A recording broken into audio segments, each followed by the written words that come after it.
আসসালামু আলাইকুম, welcome to my channel English analysis with Shah Alam. তো আজকের ভিডিওতে আমরা ইনফিনিটিভ নিয়ে ডিসকাস করব। ইনফিনিটিভ মূলত হচ্ছে নন ফিনিট ভার্বের একটি পার্ট। নন ফিনিট ভার্ব হচ্ছে আমাদের তিন প্রকার, একটা হচ্ছে জিরান্ট, আরেকটা হচ্ছে প্রেজেন্ট পার্টিসিপল অথবা পার্টিসিপল, মানে পার্টিসিপল তিন প্রকার: প্রেজেন্ট পার্টিসিপল, পাস্ট পার্টিসিপল এবং পারফেক্ট পার্টিসিপল। আর একটা হচ্ছে জিরান্ট। মানে নন ফিনিট ভার্বের তিনটি পার্ট: ইনফিনিটিভ, জিরান্ট এবং পার্টিসিপল।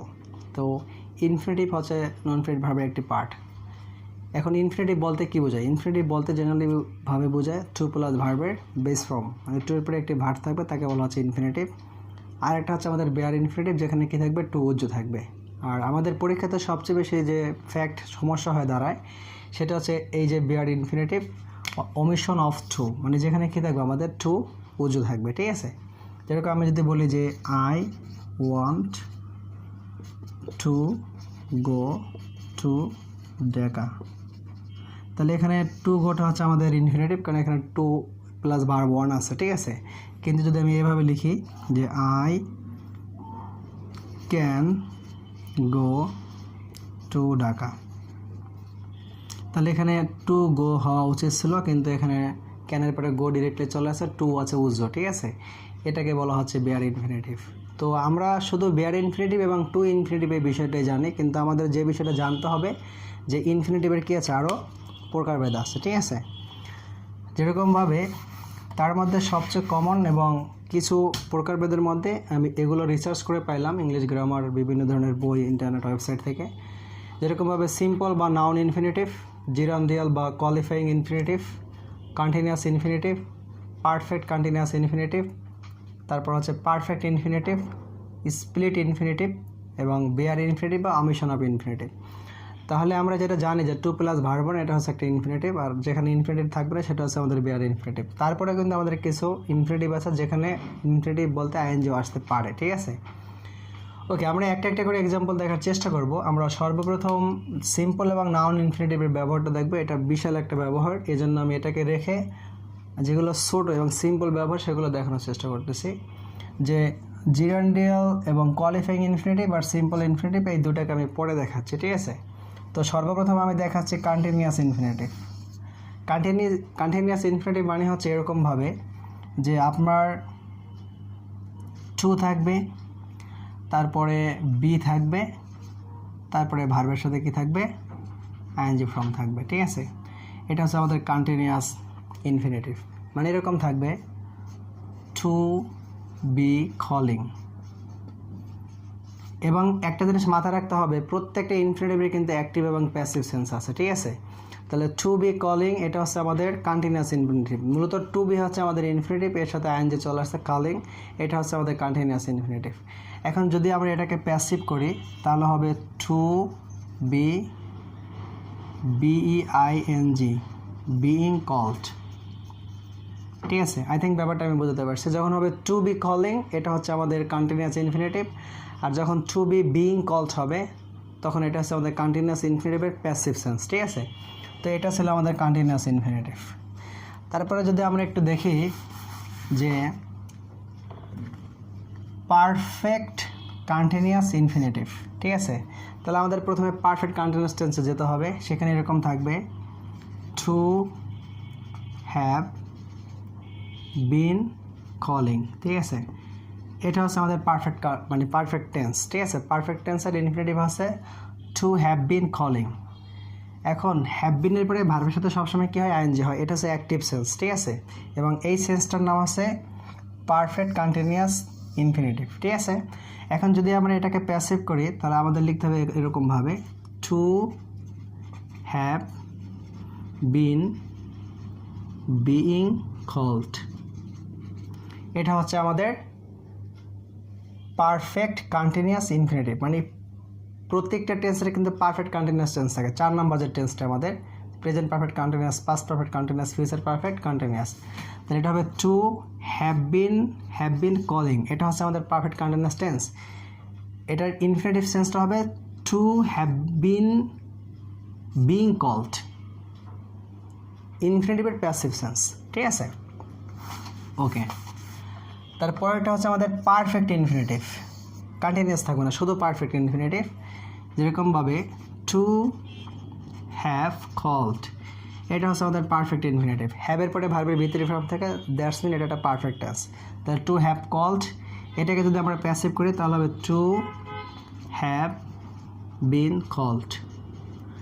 আই থিঙ্ক ব্যাপারটা বুঝতে পারছি যে টু হ্যাভ বিন কল্ড, তাহলে হ্যাভ টু হ্যাভ এটা আমাদের ইনফিনিটিভ, সিম্পল ইনফিনিটিভ। আর টু হ্যাভ কল্ড এটা হচ্ছে পারফেক্ট ইনফিনিটিভ অ্যাক্টিভ ভয়েসে। আর যদি প্যাসিভ ভয়েসে আছে তাহলে টু হ্যাভ বিন কল্ড, এটা হচ্ছে প্যাসিভ পারফেক্ট ইনফিনিটিভের passive infinitive, to have been called. Okay, তারপর হচ্ছে আমাদের স্প্লিট ইনফিনিটিভ, মোস্ট ইম্পর্ট্যান্ট একটা বিষয়। স্প্লিট ইনফিনিটিভ কি? স্প্লিট ইনফিনিটিভটা হচ্ছে এরকমভাবে, যখন আপনি টু প্লাস ভার্ব ওয়ান লিখবেন তখন সেটাতে ইনফিনিটিভ হয়, যেরকম টু বিলিভ, BLIEVE, বিলিভ, এটা হচ্ছে আমাদের ইনফিনিটিভ, তাই না? এখন এই বিলিভ মানে ভার্বকে যে মডিফাই করে সে হয় একটা অ্যাডভার্ব। তো তখন সূত্রটা এরকম দাঁড়াবে যে to plus adverb plus verb one, এটাকে বলা হয় স্প্লিট ইনফিনিটিভ। তাহলে কীভাবে লিখতে হবে? এভাবে লিখতে হবে, যা বিশ্বাস করি, ডিপলি বিশ্বাস করি, ঠিক আছে?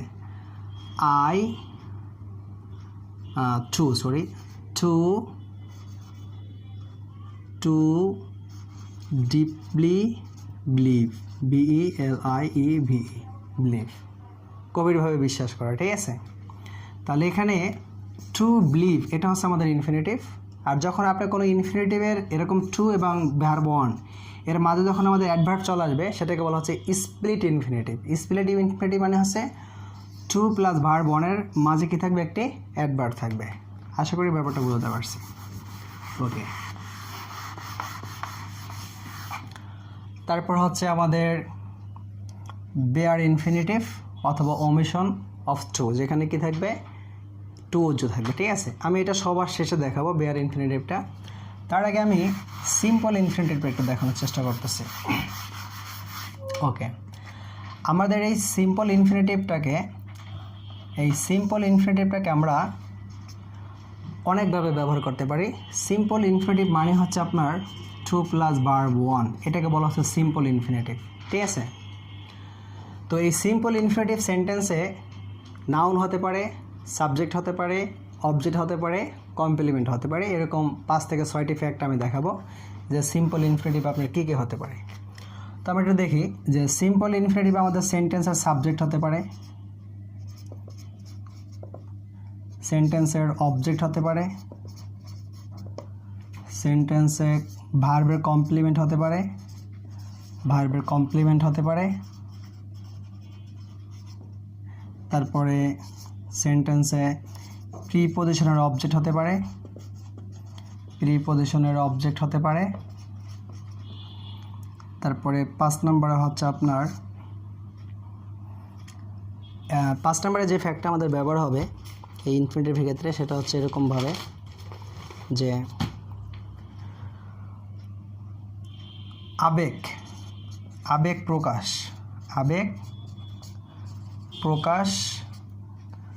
প্রকাশ অথবা কথ্য রীতিতে জিজ্ঞাসা। এটা নিয়েছে আমি passage to the English language বই থেকে, লিখেছেন SM জাকির হোসেন। তো এখানে আমরা দেখি যে ইনফিনিটিভে যখন সাবজেক্ট হিসেবে ব্যবহৃত হয়, দেখেন আপনাদের পরীক্ষাতে আসে যেটা কোন ধরনের পার্ট অফ স্পিচ, আপনি কী আনসার করবেন। তো একটা ইনফিনিটিভ যখন আপনার সেন্টেন্সের নাউন হয় তখন সে অবশ্যই সাবজেক্ট হতে পারে, আবার অবজেক্ট হতে পারে। এই জন্য আমি লিখছি যে একটা ইনফিনিটিভ যখন নাউন হয় তখন সে সাবজেক্টও হতে পারে, আবার কি হতে পারে? সে অবজেক্টও হতে পারে।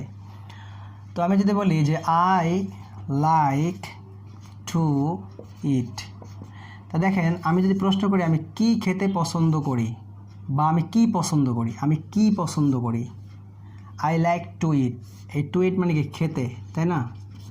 মানে আমি খেতে পছন্দ করি। তাহলে আমরা সাবজেক্ট দ্বারা যদি ভার্বকে কোশ্চেন করি যে যে আমি কি পছন্দ করি, তাহলে খেতে পছন্দ করি, তাহলে কিন্তু আমরা জানি কি বা কাকে দ্বারা প্রশ্ন করলে যে উত্তর পাওয়া যায় সেটা হচ্ছে আমাদের সেন্টেন্সের অবজেক্ট। তাহলে টু ইট এটা হচ্ছে একটি অবজেক্ট। আই থিঙ্ক ব্যাপারটা আমি বুঝতে পারছি। তারপর আমরা আরেকটা বিষয় দেখি, এটা হলো আমাদের অবজেক্টের ফ্যাক্ট। এখন যদি সাবজেক্ট দেখি যে to eat is my like, এই লাইকটা এখানে নাউন, ঠিক আছে? লাইকটা এখানে নাউন, কারণ আমাদের গঠনে পড়ে গেছে পসেসিভের পরে কোনো একটা ওয়ার্ড থাকে সেটা নাউন হয়, মানে খাওয়াটাই আমার পছন্দ, ঠিক আছে? তাহলে অথবা আমি বলতে পারি ইজ মাই ফেভারিট হবি বা ফেভারিট হ্যাবিট, ঠিক আছে? তাহলে এখানে ইজকে আমাদের ভার্ব, ইজ হচ্ছে আমাদের ভার্ব। তাহলে ইজ যদি ভার্ব হয় তাহলে এই ব্যাপারটা হচ্ছে আমাদের সেন্টেন্সের কি সাবজেক্ট, কিন্তু সাবজেক্টটা কী আকারে আছে? টু প্লাস ইট আকারে আছে। হ্যাভ এনি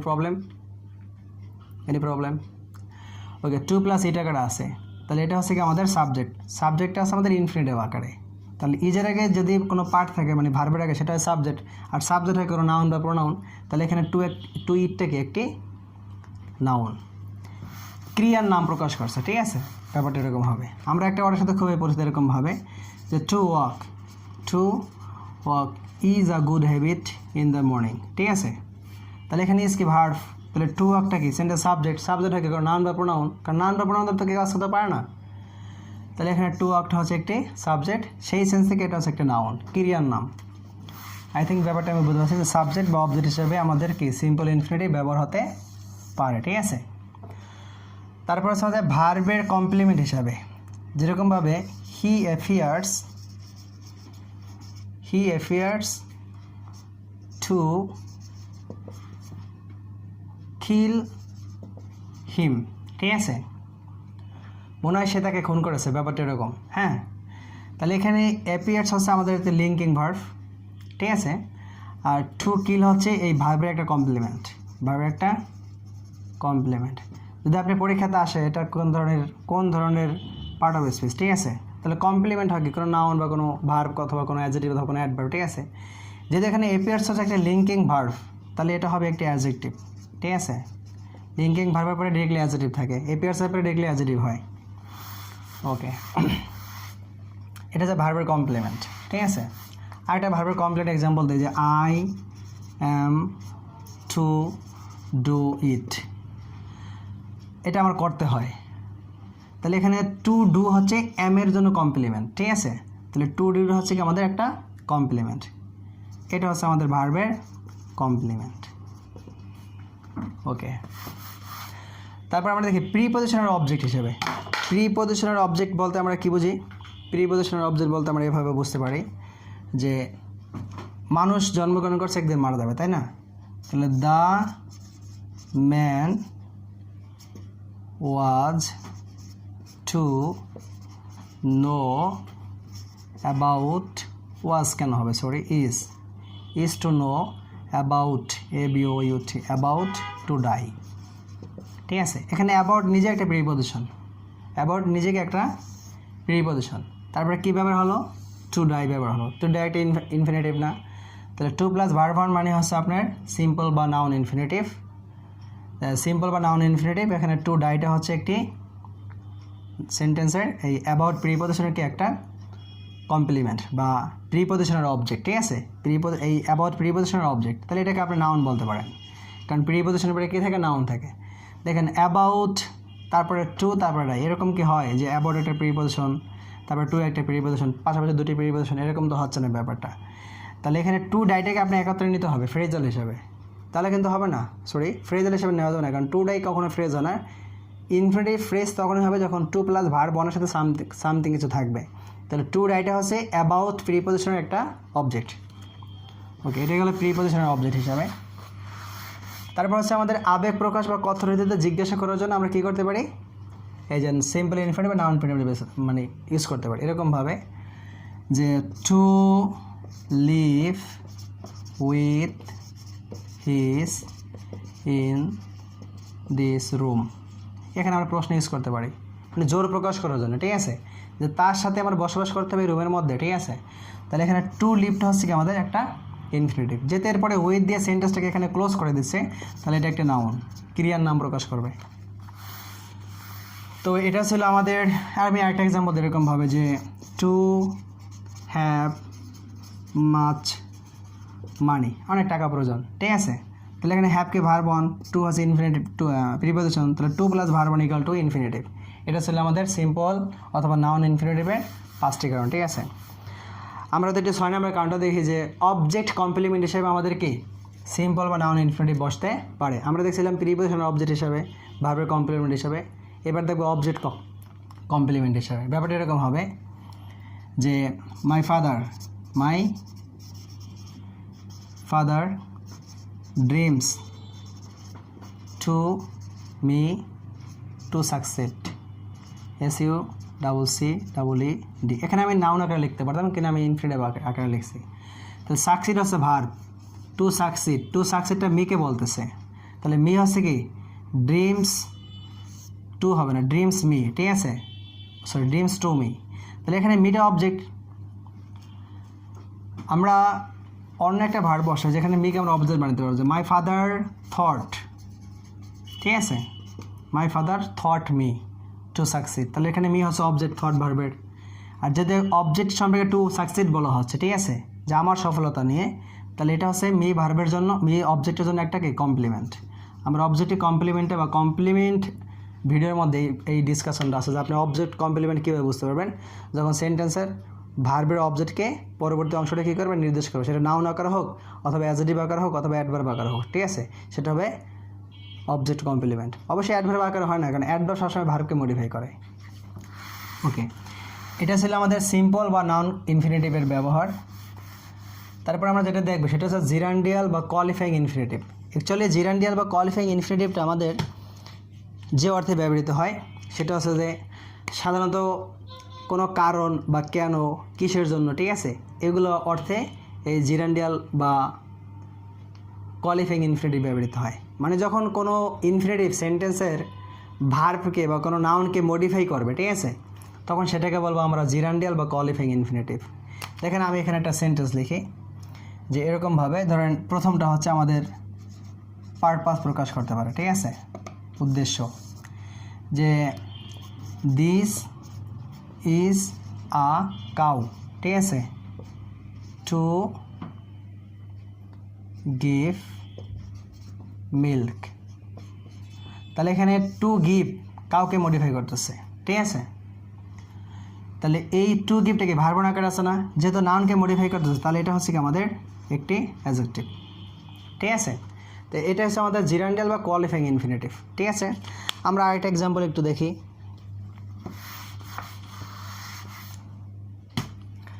আরেকটা এক্সাম্পল এইভাবে যে উই ক্লাবড, CLAPPED, উই ক্লাবড